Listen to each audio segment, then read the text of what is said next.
Hello दोस्तों, स्वागत है एक बार फिर से छवि मैथमेटिक्स क्लासेस में। आज हम लोग कुछ बच्चों की डिमांड पे कुछ क्वेश्चन लेके आए हैं जो उन लोगों से सॉल्व नहीं हुए थे।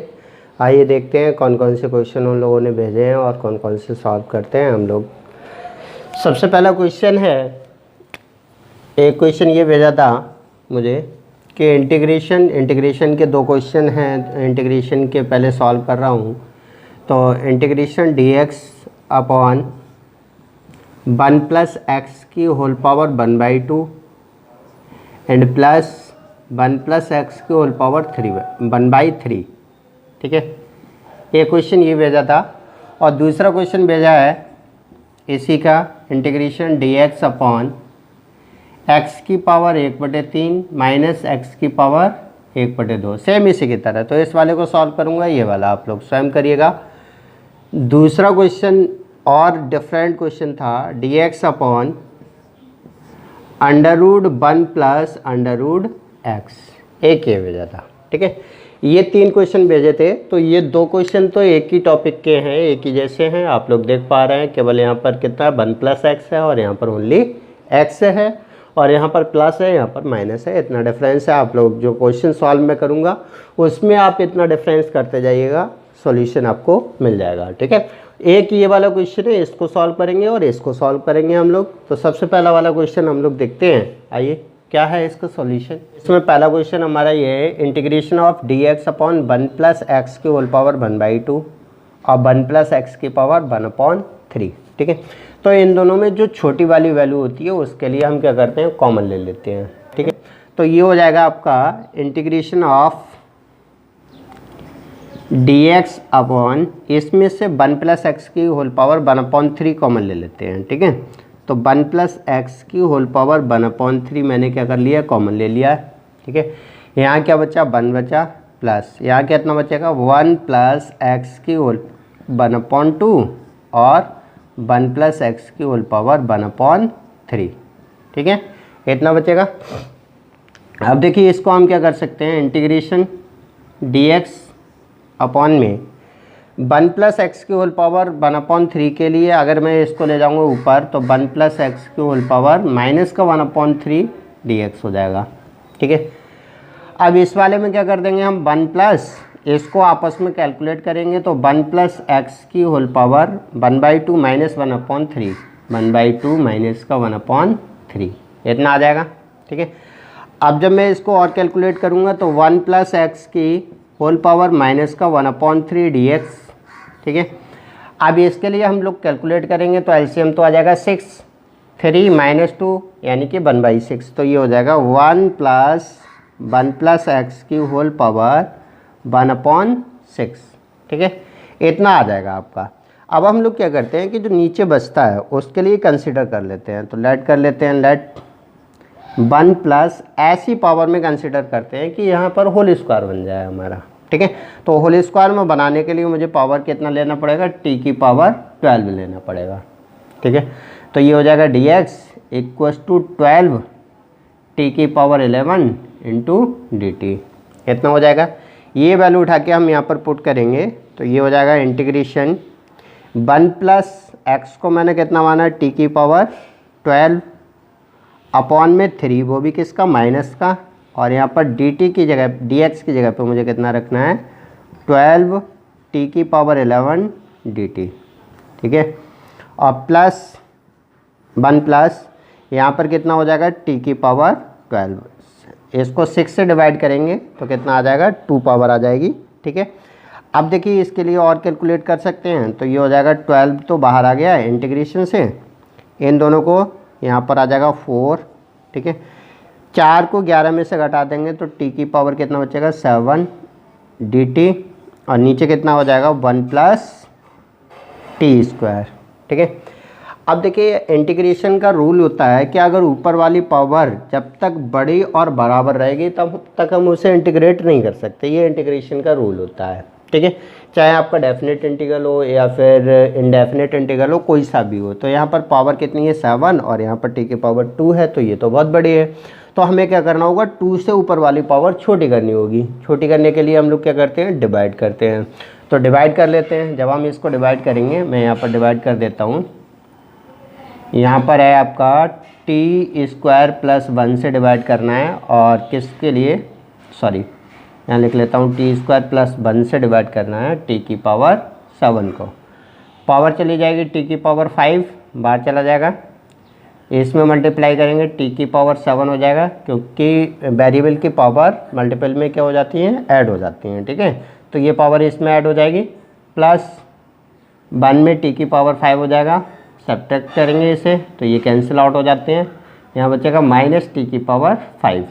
जो साइन यहाँ पर होता है वही हम यहाँ पर लेते हैं, यहाँ पर माइनस है तो यहाँ पर भी क्या लेंगे, माइनस लेंगे। अब यहाँ कितना बार चला जाएगा, टी की पावर 3, इसमें और इसमें मल्टीप्लाई करेंगे तो माइनस टी की पावर कितना हो जाएगा, 5 हो जाएगा, और माइनस का टी की पावर 3। ठीक है, तो अगली बार में इसे फिर घटाएंगे तो ये प्लस हो जाएगा, इससे ये कैंसिल आउट हो जाएगा, यहाँ आ जाएगा टी की पावर 3। ठीक है, टी की पावर 3, तो अगली बार में प्लस का टी बार चला जाएगा।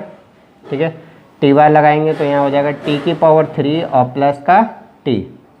ठीक है, घटा दो तो ये कैंसिल आउट हो जाएगा, यहाँ पर कितना बचेगा, माइनस का टी बचेगा। ठीक है, तो हम इसको कैलकुलेट करके लिख लेते हैं। 12 तो बाहर चल ही रहा है, और इसके लिए हम लिख लेते हैं इंटीग्रेशन, कितना आया, टी की पावर 5 माइनस टी की पावर 3 प्लस टी। ठीक है, और माइनस ये वाला साइन लगाते हैं, जो भी आएगा माइनस आएगा या प्लस आएगा, जो बचा रिमाइंडर यानी कि टी, और जिससे हम डिवाइड करते हैं टी स्क्वायर प्लस 1। ठीक है, ये हमारा पूरा, इसके लिए हम इस तरह से कन्वर्ट कर सकते हैं। ठीक है, तो अब मैं इसको क्या कर देता हूँ, इंटीग्रेट करूँगा, तो 12 तो आपका ऐसा ही इंटीग्रेट करेंगे तो यहाँ हो जाएगा टी की पावर 6/6। ठीक है, माइनस टी की power 4/4 plus T square upon 2, और माइनस ये क्या हो जाएगा, इसको टी स्क्वायर प्लस 1 को जेड मान लेना, तो आपका क्या, अगर इसको मैं मान लूँ let T square plus 1 equals to Z, तो ये हो जाएगा 2t dt equals to D Z. सही है, तो ये हो जाएगा t dt equals to D Z by 2। तो यहाँ आ जाएगा 1/2 D Z upon Z, Z किसका, 1/z किसका हो जाएगा, लॉग का, तो ये आ जाएगा 1/2 लॉग टी स्क्वायर प्लस 1। ठीक है, इतना आ जाएगा, और प्लस कांस्टेंट सी ऐड कर देंगे इस तरह से। ठीक है, तो अब यहाँ पर जगह नहीं बच रही है, मैं थोड़ा सा ऊपर इसको रफ कर दे रहा हूँ। तो अब हम इसको ऐसे कर सकते हैं, 12 तो आपका चल ही रहा है, ये हो जाएगा 12 की मल्टीप्लाई कर देते हैं। ठीक है, 12 की मल्टीप्लाई करेंगे इसमें तो ये हो जाएगा 2t की पावर 6 माइनस 3t की पावर 4 प्लस 6t स्क्वायर और minus 6 log T square plus 1 और प्लस कांस्टेंट सी। ठीक है, अब हमारा काम क्या रह गया, हमारा काम रह गया कि टी स्क्वायर की जो टी है उसकी वैल्यू को यहाँ पर पुट करना। ठीक है, अब मैं अगर टी की वैल्यू देखूँ तो टी की वैल्यू एक्चुअल में हमारी कितनी है, टी की वैल्यू अगर हम यहाँ से निकालेंगे तो टी इक्वल्स टू कितना हो जाएगा, 1 प्लस एक्स की होल पावर 1/12, यही तो हो जाएगा टी की पावर। तो टी की जगह पे हम ये वाली वैल्यू उठा के रखते चले जाते हैं, तो ये हो जाएगा 2। सही है, यहाँ हो जाएगा 1 प्लस एक्स की होल पावर 6/12, ऐसे कर देते हैं, माइनस का 3 1 प्लस एक्स की होल पावर 4/12 और प्लस का 6 1 प्लस एक्स की होल पावर 2/12 और माइनस का 6 लॉग 1 प्लस एक्स की होल पावर कितना 2/12 और प्लस का ये वाला 1 और प्लस कांस्टेंट सी। ठीक है, तो अब हम इसको कैलकुलेट कर सकते हैं, तो ये हो जाएगा 2√1 प्लस एक्स। ठीक है, यहाँ पर 1/2 बचेगा और माइनस का 3 यहाँ पर हो जाएगा 1 प्लस एक्स की होल पावर 1/3 और प्लस का 6 1 प्लस एक्स की पावर 1/6 और माइनस का 6 लॉग यहाँ पर हो जाएगा 1 प्लस एक्स की होल पावर 1/6 और प्लस का ये वाला 1 और प्लस कांस्टेंट सी। ये आपका क्या हो जाएगा, क्वेश्चन का आंसर हो। दूसरा क्वेश्चन हमारा कुछ इस तरह से था, integration D X upon under root 1 plus under root X D X, इसको हमें इंटीग्रेट करना था। आइए देखते हैं इसको कैसे इंटीग्रेट करते हैं। तो सबसे पहले हम क्या करते हैं, ये जो अंडर रूट है इसको हटाने की कोशिश करते हैं। इसको हटाने के लिए मुझे क्या करना पड़ेगा, ऐसा मानना पड़ेगा कि ये अंडर रूट हट जाए। ठीक है, तो सबसे पहले लेट कर लेते हैं, लेट अंडर रूट एक्स बराबर हम क्या मान लेंगे, टी स्क्वायर मान लेंगे।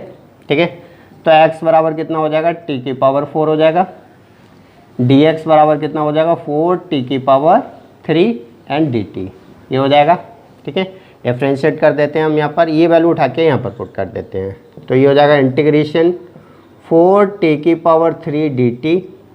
ठीक है, और अपॉन में अंडर रूट 1 प्लस, इसको हम क्या कह सकते हैं, अंडर रूट एक्स को मैंने टी स्क्वायर मान लिया है, टी स्क्वायर। ठीक है, तो ये हो जाएगा। अब हम क्या करते हैं, इसको ऐसी वैल्यू पुट करते हैं कि जिससे कि ये नीचे वाला अंडर रूट हट जाए। ठीक है, तो अगेन लेट कर लेते हैं, अगेन लेट क्या कर लेते हैं कि t equals to tan theta रख लेते हैं, टेन थीटा। ठीक है, तो t equals to tan theta, D T equals to कितना हो जाएगा, टेन का डिफ्रेंशिएशन सेक स्क्वायर थीटा और थीटा का डी थीटा। ठीक है, ये वैल्यू उठा के हम यहाँ पर पुट करेंगे तो इंटीग्रेशन 4 कांस्टेंट है, बाहर आ जाएगा। यहाँ पर हो जाएगा 10 की पावर 3 थीटा, टी की वैल्यू मैंने रख दी है, और डी टी की वैल्यू कितनी हो जाएगी, सेक स्क्वायर थीटा और डी थीटा। ठीक है, अपॉन में यहाँ हो जाएगा under root 1 plus 10 square theta. ठीक है, और 1 प्लस 10 स्क्वायर थीटा हम लोग जानते हैं, since 1 plus 10 square theta equals to sec square theta.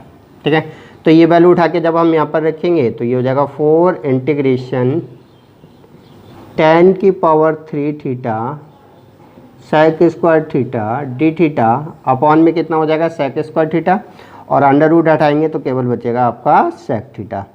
इस वाले सेक थीटा से ये वाली पावर कैंसिल आउट हो जाएगी, तो आपका बचेगा 4।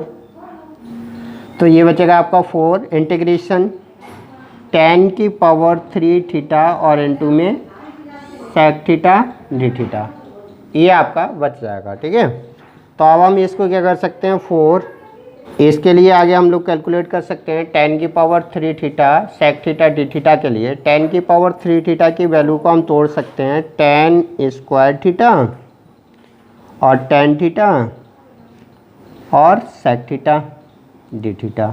सही है, तो ये तो 4 आपका ऐसे ही चल रहा है। इंटीग्रेशन 10 स्क्वायर को हम तोड़ सकते हैं सेक स्क्वायर थीटा माइनस 1 को इधर ले जाएंगे तो। ठीक है, तो ये हो जाएगा सेक स्क्वायर थीटा माइनस 1। ठीक है, और इनटू में है आपका 10 theta sec theta D theta. सही है, तो ये हो जाएगा आपका, इसकी इसमें मल्टीप्लाई करेंगे तो 4 integration sec square theta 10 theta sec theta D theta. ठीक है, और इसमें मल्टीप्लाई करेंगे तो माइनस का 4 तो बाहर चलेगा ही चलेगा, ये हो जाएगा 10 theta sec theta D theta. ठीक है, तो जब हम इसको कैलकुलेट करेंगे तो 10 को सबसे पहले मैं यहाँ पर ऐसा कर सकता हूँ, 10 को टी मान लें। ठीक है, 10 को अगर हम टी मानेंगे या फिर कुछ और मान लें, 10 को जेड मान लें, sorry sec theta equals to z मान लेंगे तो ये हो जाएगा sec x 10x d theta equals to D z. तो ये हो जाएगा आपका 4 integration z square d z. ठीक है, और माइनस का यहाँ पर आ जाएगा 4, ये कितना हो जाएगा, इसके लिए सीधा सीधा लिख देंगे, किसका होता है, सेक का होता है, तो ये हो जाएगा सेक थीटा और प्लस कांस्टेंट सी। यहाँ पर हो जाएगा आपका 4 जेड की पावर 3/3, यानी कि जेड हमने किसे माना था, सेक को, तो ये हो जाएगा सेक की पावर 3 थीटा/3। ठीक है, और माइनस का 4 सेक थीटा और प्लस कांस्टेंट सी। ठीक है, तो ये हो गया। अब हम क्या करेंगे, यहाँ पर वैल्यू और पुट कर देंगे।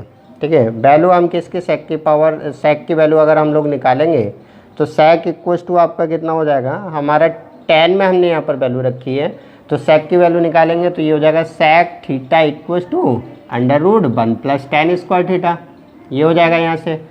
तो जब हम इसको और कैलकुलेट करेंगे तो ये हो जाएगा tan को हम 1 प्लस टी स्क्वायर रख सकते हैं, तो 1 प्लस टी स्क्वायर हो जाएगा, ठीक है। और टी स्क्वायर को हमने कितना कहा है, अंडर रूट का है, तो ये हो जाएगा under root 1 plus under root x, ठीक है। तो यानी कि मैं सेक थीटा को कितना लिख सकता हूँ, under root 1 plus under root x लिख सकता हूँ, ठीक है। तो ये वैल्यू जब हम यहाँ पर पुट करेंगे, तो जब वैल्यू मैं यहाँ पर पुट करूँगा तो ये हो जाएगा 4/3 तो आपका है ही, और सेक की वैल्यू कितनी हो जाएगी 1 प्लस अंडर रूट एक्स कि 1/2 पावर ये और 3 पावर ये है, तो 3/2 हो जाएगी, ठीक है। माइनस का 4 और यहाँ पर सेक की वैल्यू रखेंगे तो ये हो जाएगा आपका 1 प्लस अंडर रूट एक्स की होल पावर 1/2 और प्लस कांस्टेंट सी, ये क्या हो जाएगा आपका आंसर हो जाएगा। इस तरह से हम लोग इसका आंसर को कैलकुलेट कर सकते हैं। आई होप ये बात आपको समझ में आ गई होगी, ये क्वेश्चन भी अच्छे से समझ में आ गया होगा, ठीक है। आशा करते हैं आप लोग ट्राई करिएगा। Thank you for watching this video.